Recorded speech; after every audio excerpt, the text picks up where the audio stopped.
Irán está ardiendo y el mundo lo mira en silencio. En varias ciudades han estallado protestas por la crisis económica, el control social y la falta de libertades. La respuesta del régimen ha sido brutal: represión, arrestos, censura y apagones informativos. Algunos medios de comunicación hablan que cerca de 3.000 personas han muerto en medio de esta violencia. Otros hablan de 4.000. Esto ya no solo es política, es una lucha por la dignidad, el futuro y los derechos básicos. Hoy discutimos esta situación lamentable con Jennifer Barreto Leiva, abogada y periodista. Hola Jennifer, y bienvenida nuevamente al canal. ¿Cómo te encuentras? Pablo, gracias por la invitación una vez más a tu podcast. Sí, buenas. Gracias por estar con nosotros. Y aquí, pues, obviamente, yo quisiera, pues, el tema que vamos a hablar es sobre la situación que está pasando en Irán, que es una situación muy lamentable.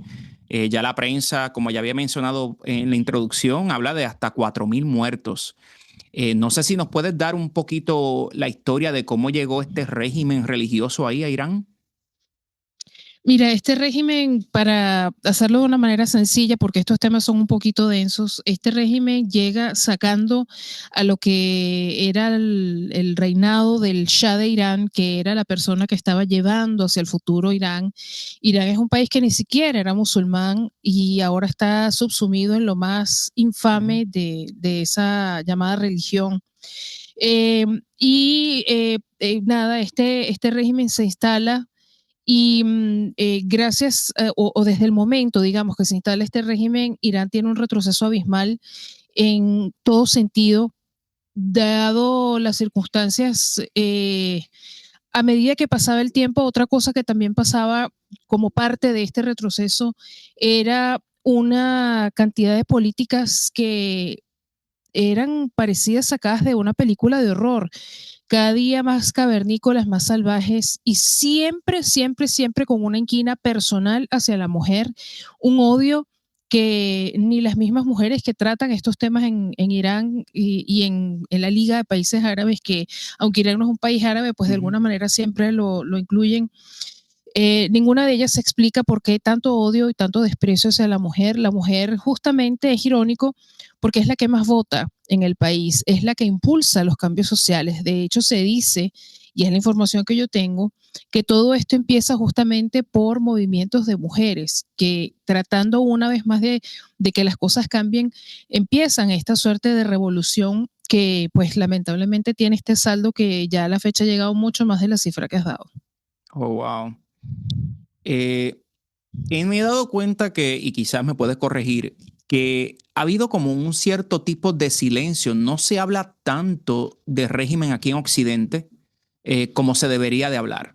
O sea, no sé si es que yo no, pues no he estado en las redes sociales y verdaderamente hay como que no se habla tanto. Todo es la parte después de lo que está haciendo Donald Trump acá en Occidente. Ahora es la situación con Groenlandia, entre otras cosas, ¿verdad? Ahora están en el foro de Davos, si más no me equivoco. Y aquí esto como que está en silencio. ¿Por qué lo hacen o es que es casualidad? Mira, creo que aquí están confluyendo dos cosas bien directas. Número uno, la edad en este conflicto político. Esto tiene mucho más de 4 décadas fácilmente. Sí, fue en el Y 79 que llegó el golpe prácticamente que llegaron al poder. correcto. Y de alguna forma es como el tema Israel-Palestina, que la gente dice otra vez esta gente molestando. Okay. El ser humano tiene un problema con la memoria que es de memoria corta y tiene necesidad de inmediatez a la hora de manejar los issues políticos. Y como vemos, todo de alguna forma pasa por un proceso de moda, si se quiere, la efusividad del momento. Las redes sociales, como bien has dicho, sirven de impulsor de un poco eso. Para muestra el botón de estos activistas pagos que impulsaban el Free Palestine, que se han mantenido, por cierto, en silencio con todo esto. Pues fíjate cómo aprovechan las redes sociales para llamar la atención de un problema. Con Irán, como te decía, pasa eso. Y número dos, una de las cosas que ha logrado de manera magnífica el régimen iraní, que está en este momento todavía instalado, ha sido desarmar y neutralizar a toda voz opositora.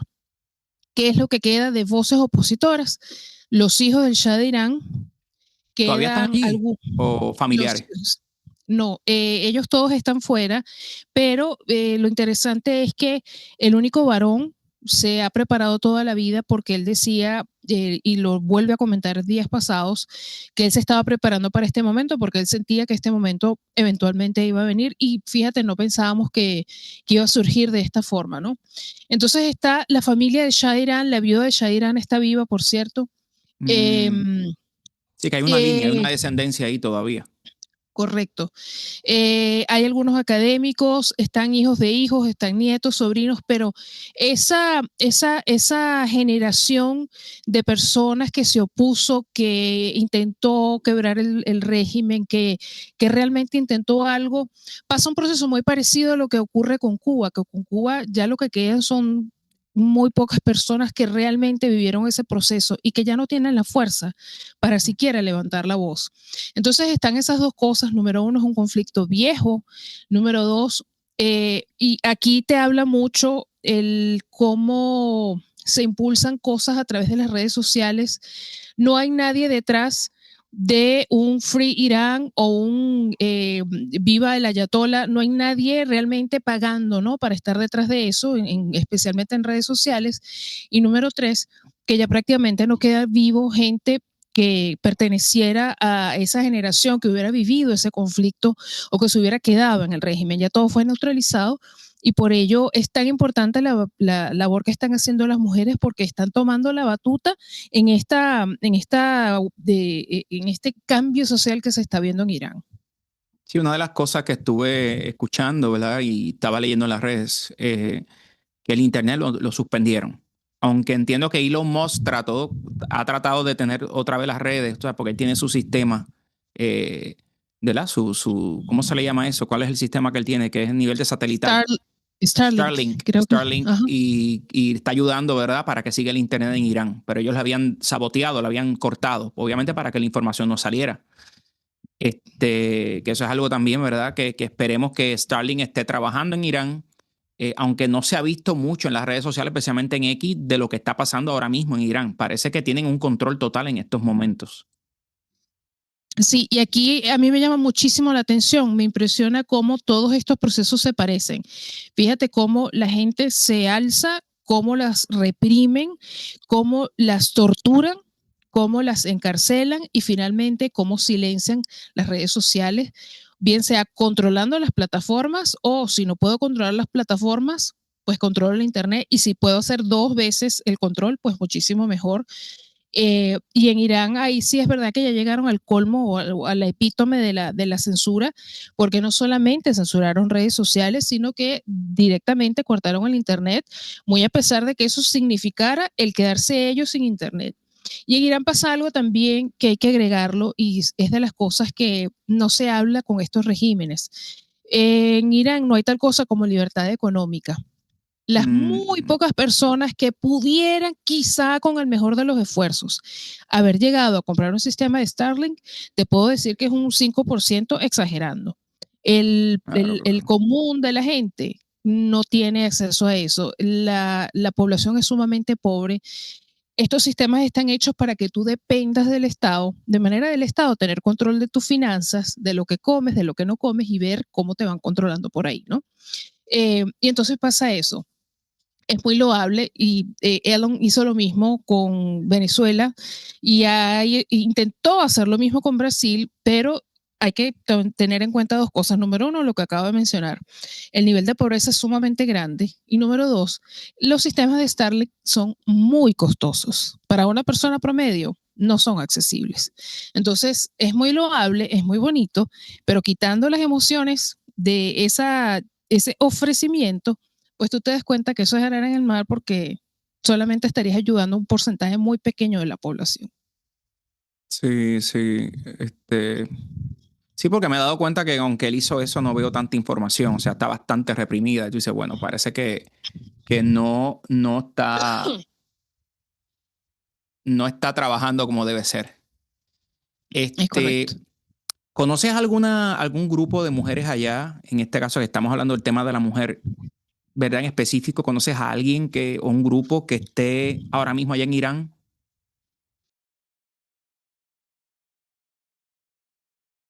Mira, sí, yo había hecho una red cuando tuve la oportunidad de, perdón, cuando tuve la oportunidad de entrevistar a mujeres iraníes hace cerca de 5 años. Nosotras empezamos a hacer red porque nos dimos cuenta que estábamos viviendo el mismo problema, solo que con distinto idioma. Mira, fíjate, yo tenía una red de amigas, de puras mujeres en Irán, y la pude hacer hace 5 años cuando tuve la oportunidad de entrevistar a varias activistas. Una de ellas se pudo haber escapado al Reino Unido. Okay. Para ese entonces ya era libre. Sin embargo, las otras todavía vivían en Irán. Nos hemos mantenido en comunicación. Ha sido bien, bien extraño porque a pesar de que no hablamos el mismo idioma, tú hablas con unas y hablas conmigo y es exactamente la misma experiencia. Es muy particular, ¿no? El poder sentir que estás escuchando la misma historia de dos personas o dos grupos de personas que nada tiene que ver, no viven en el mismo sitio, pero están viviendo la misma tragedia. La red de mujeres de allá es impresionante la fortaleza que tienen porque las cosas que tienen que vivir a diario son durísimas y ahora con esto pues ha empeorado muchísimo más. De las que yo conocía, con las que teníamos una red de comunicación, solamente queda viva una, está a resguardo. Todas las demás las han neutralizado. Matado, lo han asesinado. Sí, sí, las han asesinado y una de las cosas más horrorosas de las que he podido tener conocimiento es que no solamente están pidiendo hasta la semana pasada $4,000 por cadáver, a las mujeres las tiran en la calle, son los familiares los que tienen que comprar una bolsa para meter el cadáver. Además de eso, el Ayatollah Khomeini, que es un monstruo, porque eso no tiene otro nombre, ha pedido que a las mujeres vírgenes, vivas o muertas, las violen para limpiarles su honor. Porque según él, al una mujer ir contra el sistema, ir contra lo que él le ha impuesto a la gente, es una deshonra para la mujer. Allá no tienen derecho a nada. Y esta es la última forma de humillación, porque ¿qué más les puedes hacer, no? Le quitas todos los derechos y una vez que ya no tienen vida o van a pasar a no tener vida, pues ya violarlas y abusar de ellas sexualmente es lo último que tú puedes hacer porque ya no puedes hacer más.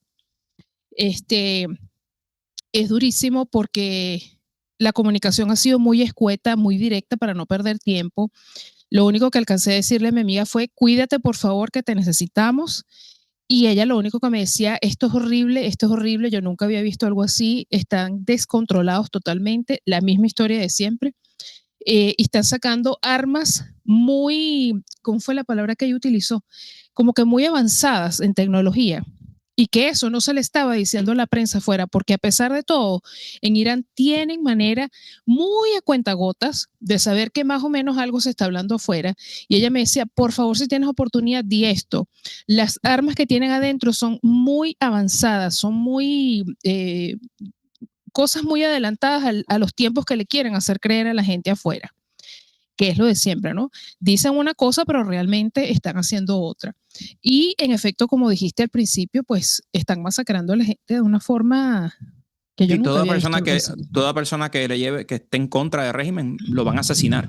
¿Sabes? Sí, O te arrestan, pero neutralizarte de la manera que sea. sí. Era Pero fíjate, dime. Sí. fíjate esta vez que ha sido mucho más violento que en otras oportunidades, porque en Claro. otras oportunidades arrestan, torturan y ya cuando creen que se ha calmado todo, pues liberan a la persona cuando ellos entienden, pero ahora ya es directamente la orden matar. Y por eso hay ese número tan dantesco de personas que no caben en ninguna funeraria y están tirados los cadáveres en la calle porque no caben en ninguna parte. Sí, yo creo que también es con esta situación, ¿verdad? Y ahí nos vamos un poquito más a política internacional, pero antes de tocar ese tema, para que la gente, ¿verdad? Para los que nos están escuchando, el ayatollah es para que la gente sepa, el ayatollah es una figura religiosa que está suprema, o sea, una figura suprema que independientemente tú puedes elegir un presidente, el Congreso, él está encima, o sea, él manda sobre ellos, inclusive puede quitar al presidente aunque el pueblo lo haya elegido o cualquier persona del Congreso aunque el pueblo lo haya elegido, o sea, él es el que decide siempre. Uh -huh. Ok. Él es la figura principal, quien quita, quien pone, todo pasa sobre sus manos. Él tiene control de absolutamente todo y con el tema del Internet, ahí lo estamos viendo. Pero fíjate que me llama mucho la atención, Pablo, algo que ha ocurrido hace algunas horas atrás. Hackearon la televisora nacional y empezaron a pasar mensajes promoviendo al Shah de Irán como al hijo del Shah de Irán, perdón, como la persona que tomó el poder una vez que se derroque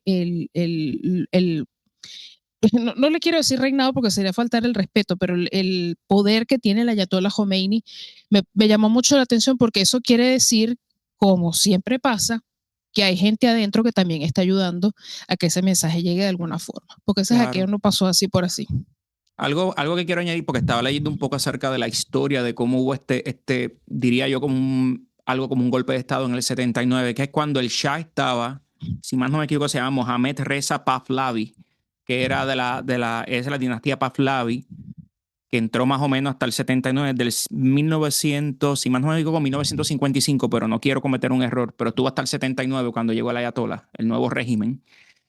Era una familia que aunque trató de modernizar a Irán, convertirla mucho con esta cultura de corte occidental, y hubo una evolución en las libertades de la mujer. En ese proceso también se comportó como una dictadura y hubo corrupción también en esos tiempos. O sea que una revolución no quiere decir, como lo que pasó aquí, que va a venir otro régimen que va a ser mejor. Esto fue el caso que pasó Fíjate, aquí en Irán. correcto. Fíjate, la familia del Shah de Irán cometió dos errores que fueron cruciales. Ellos fueron sin quererlo o sin proponérselo, mejor dicho, esa es la palabra más correcta, fueron los principales responsables de su propia caída. Número uno, Claro. la corrupción que se habla fue muy importante y Espantosa. eso chocó mucho con el querer modernizar Irán. Recordemos que para esa época que juegan un papel muy importante el cómo estaba situada la cultura de Irán en ese momento, Claro. pues él estaba haciendo algo muy revolucionario. Pero además, una de las cosas que más se comenta es que las mujeres que estaban en el séquito del Shah de Irán, empezando por su esposa, fueron mujeres que no tuvieron cuidado a la hora de exhibir su riqueza. Fueron mujeres que eran muy, en inglés eso tiene una palabra, muy flashy, eran muy evidentes con las riquezas que tenían. Entonces tú veías esas Era joyas, demasiado. era muy evidente y la gente estaba pasando hambre.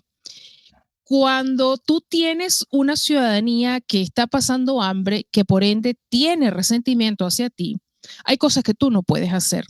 Entonces, la gente se está muriendo de hambre y tú sales con capas de piel y coronas de diamantes y ves una riqueza que Una comparado opulencia con muy grande.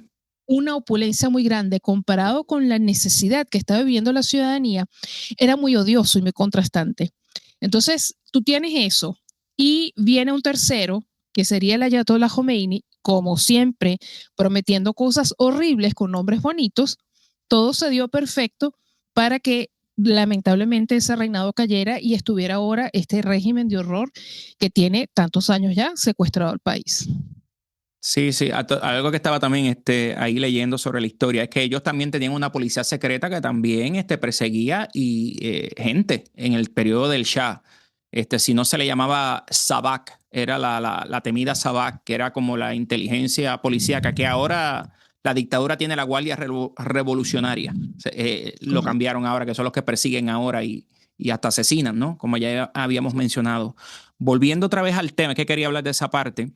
Volviendo al tema, ¿crees que como esto ha sido muy fuerte ahora? Yo creo que ha sido lo más malo que ha pasado desde el 79. O sea, siempre ha habido sus revueltas, pero esta ha sido muy marcada.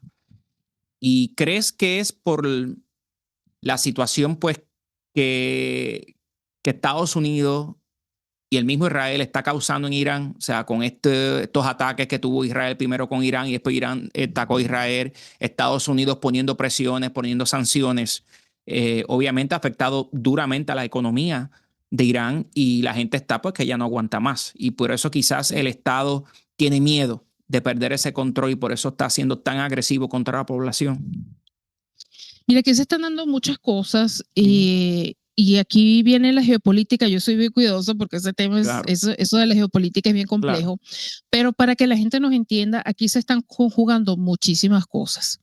Se está conjugando un régimen que prácticamente tenía a diario ahorcamientos a toda persona que medio alzara la voz, que medio hiciera algo, tenían ahorcamientos, tanto que al principio eran manuales y ya eventualmente para facilitarse las cosas, tienen unas grúas mecánicas donde guindan a la gente y next, vamos a los próximos 5, ¿no? Eso es un sistema de rotación que las mismas muchachas me decían, pero es que tú no te puedes creer esto es como mosca sobre mosca sobre mosca, la vida humana aquí no vale nada.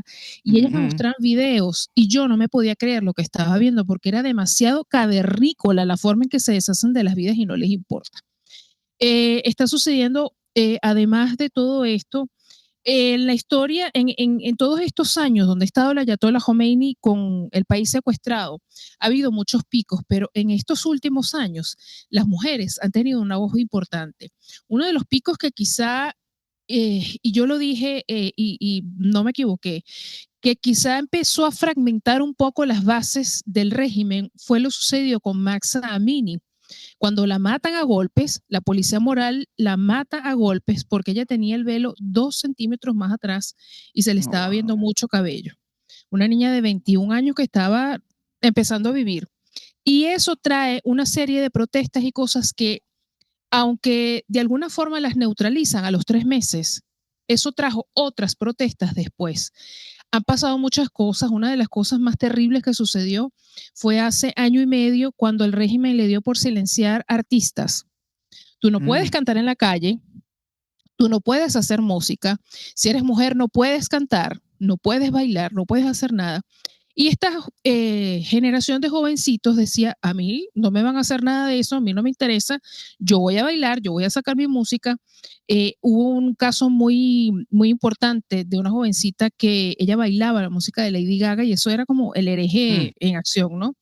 Y la neutralización de todos esos muchachos que a todas estas ninguno ha aparecido, eso jugó también un papel importante porque eso fue otro quiebre bien fuerte que ha dado pie a esto que estamos viendo ahora porque fue algo muy sutil. Y ahí mis respetos a los iraníes porque no han bajado los brazos en ese sentido. Van un poquito, otro poquito, otro poquito, y como dice el dicho, tanto da el agua al cántaro, ¿verdad? Y así ha pasado aquí. Una protesta aquí, otra protesta allá, pasaron 3 meses, pero vuelvo y protesto, no se han quedado callados. Y eso ha llegado a lo que tenemos hoy. Ahora bien, con el tema Israel, fíjate qué curioso. El hijo de Shah de Irán hace exactamente 24 horas, si no me fallan los cálculos, uno de los mensajes institucionales que da, él dice que enseguida que él llegue a tomar el poder, él va a reconocer a Israel como un país. Ahí te estás dando cuenta tú por dónde vienen los tiros con toda la guerra que hay, digamos, el conflicto que los mantiene unidos de alguna forma. Irán se ha convertido en un dolor de cabeza para el mundo porque se ha convertido en la cuna del terrorismo. De ahí se ideologiza, de ahí se sacan armas, de ahí se sacan minerales, de ahí ellos se saca apoyan apoyo. a Hamas, ¿no? Esa gente vive de la donación apoyo logístico. Entonces, claro, eres un dolor de cabeza y la ideología o el mindset que tienen en Israel es, si tú eres mi enemigo, inclusive antes de que tú me vengas a atacar, yo te neutralizo, porque no me va a pasar lo mismo que ya me pasó antes. Ellos aprendieron muy bien la lección. Entonces, por supuesto que ellos están de alguna forma prestos a apoyar y ahora con el liderazgo de un presidente como Donald Trump, te estás dando cuenta que un cambio se ve un poco más realista que antes, que fíjate, no pasaba nada, no mencionaban nada, recibían en la Casa Blanca gente como si nada, y ahora se ha tomado con la importancia que requiere esto porque entendieron el dolor de cabeza. Y aquí es donde mucha gente tiene que entender, bueno, pero lo que pasa en Irán o lo que pasa en Cuba, lo que pasa en Venezuela no es mi problema. Sí, sí es tu problema, porque resulta que esto es un cáncer que echa raíz. Y una vez que echa raíz, toca tu puerta y sí se convierte en tu problema, porque el problema de aquí termina siendo el problema de allá y termina siendo al final nuestro problema. Entonces, Creo que están siendo cuidadosos porque saben con quién están jugando. Israel también entiendo que está siendo sumamente metódico, como siempre lo han sabido ser, pero veo que estas declaraciones del hijo de Shah de Irán han caído muy bien y serían eventualmente un aliado estratégico con el que pudieran trabajar a futuro, ¿no? Pudiera ser un giro bien interesante a nivel político. Bueno, le conviene decir que apoya claro, a Israel, obviamente, que lo va a reconocer como Estado, porque ya lo que te está diciendo es que tiene el apoyo, que vengan, si quieren atacar a Irán, bienvenido, ambos, correcto. Estados Unidos como Israel. Correcto. Aquí hay algo bien peculiar que me he dado cuenta, y tú me lo puedes, ¿verdad? Lo puedes abundar un poco más, y es que, pues aquí ya hemos hablado bastante de cómo las mujeres han sufrido bajo este régimen. Y yo no veo aquí las feministas hablando de esto. Yo no veo los grupos feministas ni toda esta gente progresista que habla de los derechos humanos y que todo es la igualdad y ¿sabes? Todo es un kumbaya, como mucha gente habla, y ¿verdad? Los que defienden estos tipos de ideas, aquí mismo en Estados Unidos, ninguno de ellos habla. Los que están en ese bando ideológico no hablan nada de Irán. ¿Qué pasa? Mira, fíjate que no quiero que se malentiendan mis palabras, pero yo me alegro que esto esté pasando porque muchas personas están despertando. Yo he comentado en otras oportunidades que yo tenía antes amigas y conocidas que eran feministas y nos respetábamos las diferencias, y cuando se ha radicalizado este movimiento, pues me vieron como una enemiga, me dejaron de hablar, y en estos días una amiga que se ha mantenido en contacto conmigo, que no es la única, me ha dejado saber que está muy decepcionada del feminismo, que está asqueada de cómo el progresismo ha hecho caso omiso del tema Venezuela, del tema Irán, cómo es posible que promueven Palestina con el absurdo que es el tema, y cómo se quedan callados con las matanzas que están ocurriendo en Irán, ¿no? Claro. Y esto es bueno que la gente despierte, porque yo siempre he dicho que el progresismo y toda la familia de los ismos son un mal que terminan devorándose a sus hijos, y aquí está la muestra. No les interesa a las mujeres en Arabia Saudita, que están en una situación no muy diferente. Nunca les interesó a las mujeres de Cuba, que tienen 70 años en un régimen igual de horroroso. No les interesa a las mujeres de Venezuela, que tenemos 27 años en una situación así. Nicaragua, y puedo seguir nombrando. No les interesa porque no es a favor de los intereses que les conviene y que les ordenan defender. Y además que ya es muy sabido, este movimiento de Free Palestine tuvo de pago o de financista a Open Society, que es George Soros, el financista del mal, y es el responsable de muchos de los caos que están ocurriendo en la actualidad. Entonces, ahí ves la hipocresía. Ahí ves, por ejemplo, un caso que está muy fresco, el caso de Julio Iglesias. A otras mujeres en otros casos, hermana, yo te creo, como dicen ellas, y la sororidad y toda la cosa, pero en el caso de Julio Iglesias, no, él es culpable. Hay que meterlo preso y hay que hacer esto y hay que hacer lo otro, pero es ese doble discurso. Por cierto, que de la denuncia de Julio Iglesias ya se supo que está Open Society también, a través de otras hermanas que están detrás de esto. No te extrañe que estos grupos los vayan a poner eventualmente en otras protestas. Pero ahí es donde tú ves el doble discurso, ¿no? Hablan de derechos humanos cuando me afecta a mí o a alguno de mis aliados, pero cuando te afecta a ti, entonces no, el derecho internacional. ¿Cómo se te ocurre violentar eso? Y ahí tú ves, ¿no? Esa doble cara, doble moral que presentan para todo. Y es bueno que pasen esas cosas, Pablo, porque así la gente despierta y se da cuenta del verdadero rostro de esas ideologías colectivistas que los han tenido engañados y los han estado usando nada más para peones, como para hacer bulto, para hacer ver que tienen gente, pero en realidad son 4 gatos que están muy bien pagados para usar gente y engañar a la comunidad internacional. Claro. Es muy lamentable, pero esperemos que la gente esté abriendo los ojos y que por lo menos nosotros, los que tenemos podcast, podamos nosotros también sacar esto para que la gente vea de que muchas veces la mayoría de estas manifestaciones lo que están es siguiendo una ideología particular y beneficiando y se mueven para beneficiarse ellos mismos. Jennifer, ¿crees, verdad, que este régimen vaya a caer o simplemente viene un cambio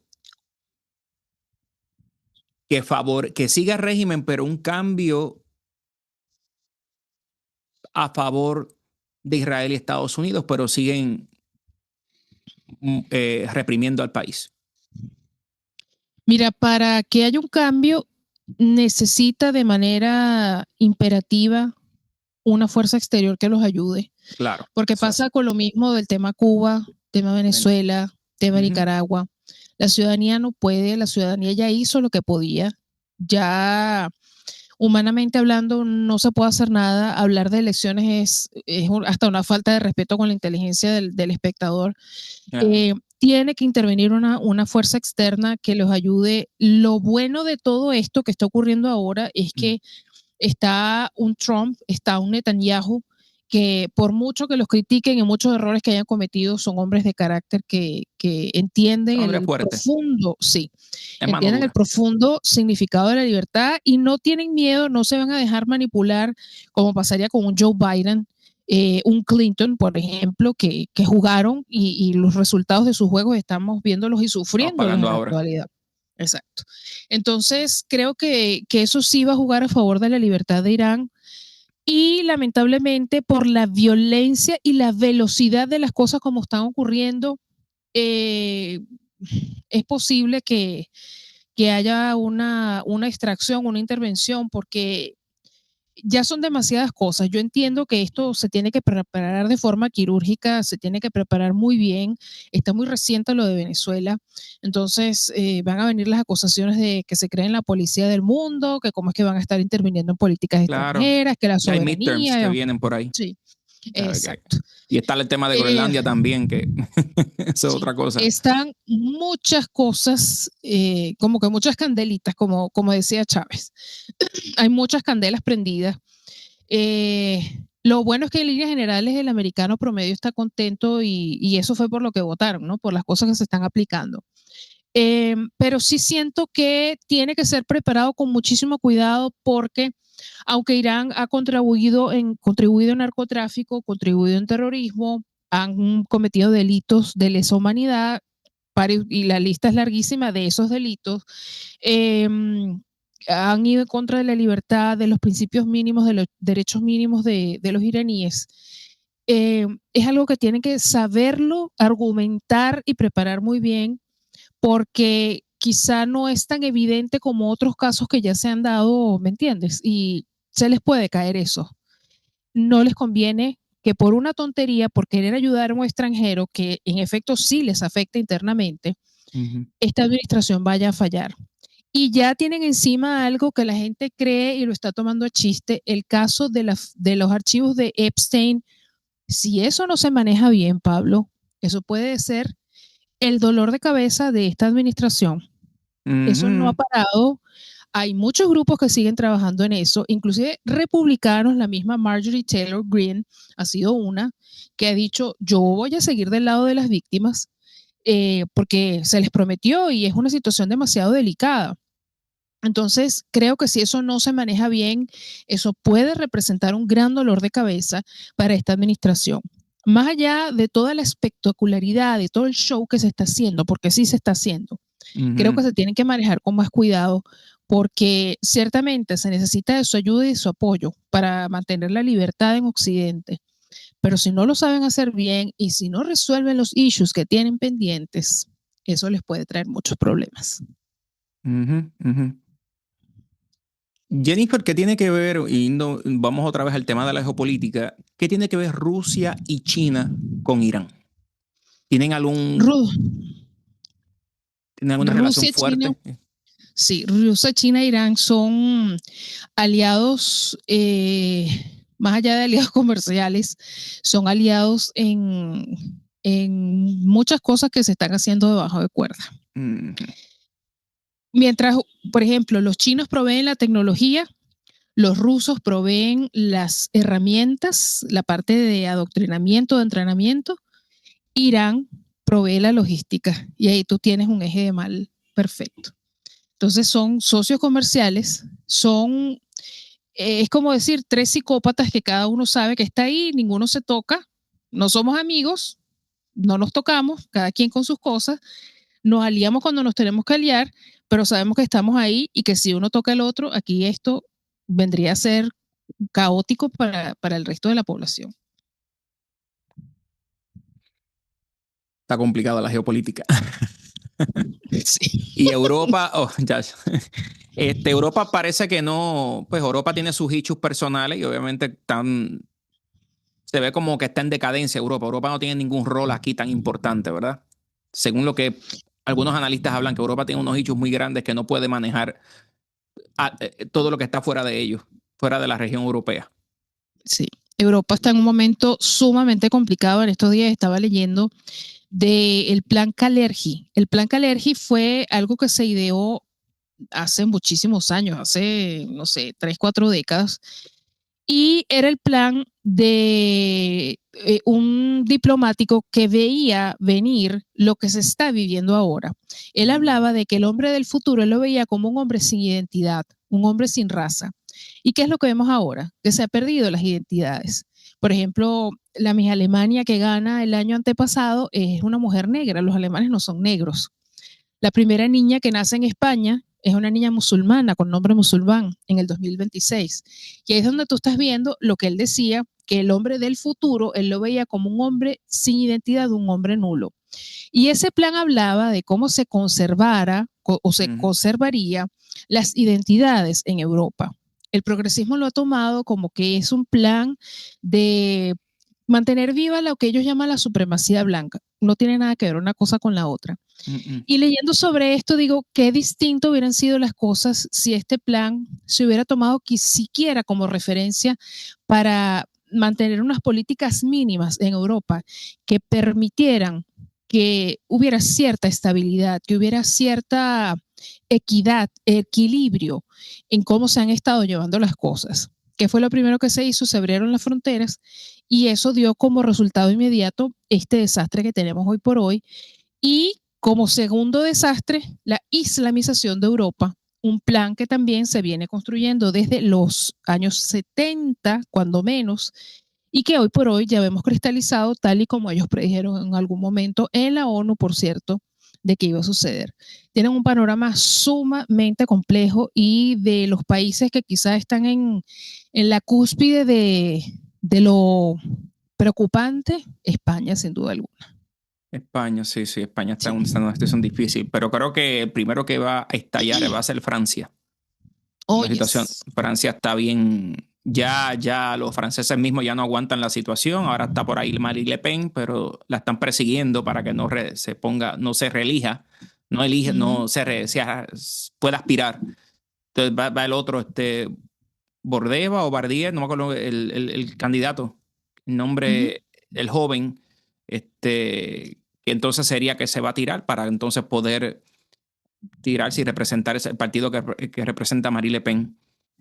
Jennifer, ¿algo que quieras añadir sobre esta situación? Yo sé que es una situación muy delicada, envuelve muchas emociones y esperemos que los que nos están escuchando pues puedan compartir este video con otras personas, ya que aquí tampoco se habla tanto en los Estados Unidos y en este lado del hemisferio no se le da tanto énfasis a esto y para mí es sumamente importante hablarlo porque esto que está pasando en Irán puede pasar en Occidente también.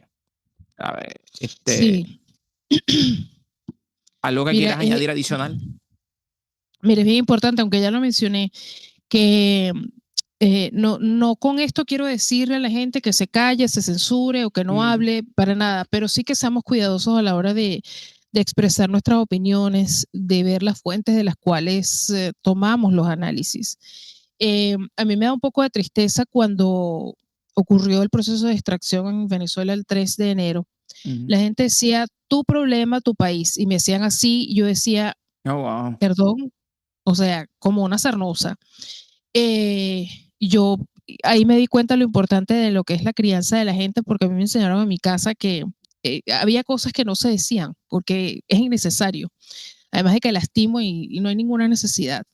Estos problemas nosotros tenemos que salir de esta suerte de gringolas que a veces tenemos, culturalmente hablando, y entender de que aunque vivamos en un sitio, los problemas de otros países sí nos afectan, porque si esos problemas de esos países no son controlados a tiempo, eventualmente eso va a llegar a nuestra puerta y nos va a decir, mira, aquí estoy, y voy a hacer lo mismo que hice allá, que tú decías que no iba a llegar aquí.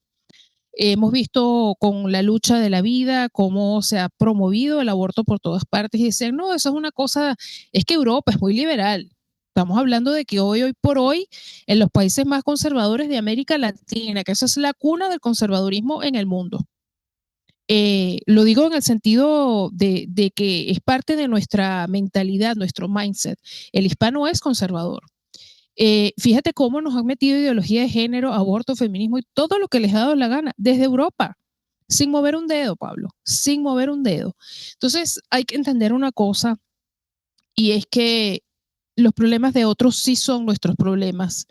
Y más allá de que, no sé, quizá un tema de inmigración se vuelve un poco incómodo, se vuelve un poco antipático, hay que entender de que es muy egoísta entender o creer que estamos solos en el mundo, o de que, bueno, mi problema es esto, estas 4 calles de aquí y no veo más allá porque no me afecta, no me importa, ¿no? Es bien importante leer muchísimo, nutrirse de todas estas cosas, buscar podcasts como este que están brindando esa información y ver más allá de nuestra nariz. No es tu país tu problema, es el problema que se nos va a venir y si yo no lo ataco hoy, me va a venir mañana. Y cuando ya yo tenga el problema encima, ¿quién me va a ayudar a mí? Es ahí la pregunta del millón. Entonces, ser un poco más cuidadosos en ese sentido de cómo nos dirigimos con ciertas cosas, cómo vemos el mundo, porque muchos siguen creyendo que de alguna forma viven en una parcela y como su mundo gira en torno a esa parcela y esos 4 paredes, pues no pasa nada más allá afuera. Y sí pasa y pasa mucho. La prueba la estamos viendo hoy en este mundo globalizado donde podemos ver las realidades de otros, pues ya vemos que sí afecta y mucho lo que les esté pasando a otros. Así que es bien importante ver más allá y entender que sí afecta los problemas de todos a nosotros eventualmente. Claro, gracias. Y gracias por estar con nosotros. Verdaderamente ha sido un placer. Ya esta es la segunda vez que entras al canal y ha sido de mucha ayuda traerte a ti porque pues nos traes información y lo bueno es que al tú ser una periodista independiente pues no tienes ningún bias, nadie te controla. Y eso es sumamente importante. Es lo que necesitamos en las redes sociales, periodistas como tú que se atrevan a traer la información de una manera más clara, sin ningún sesgo. No importa que seas de izquierda o derecha, conservador o liberal, pues pueda traer la información clara para que la gente pueda seguir aprendiendo más y salir de los medios de comunicación principales que ya tú sabes que están totalmente contaminados, muchos de ellos por influencias económicas. Así que un placer haberte tenido y ustedes, favor de suscribirse, compartir esta información y comente. Así nos ayuda a expandir este programa y llegar a más vidas. Y recuerde, verdad con firmeza, fe con valor, luz en medio de la cultura. Hasta la próxima.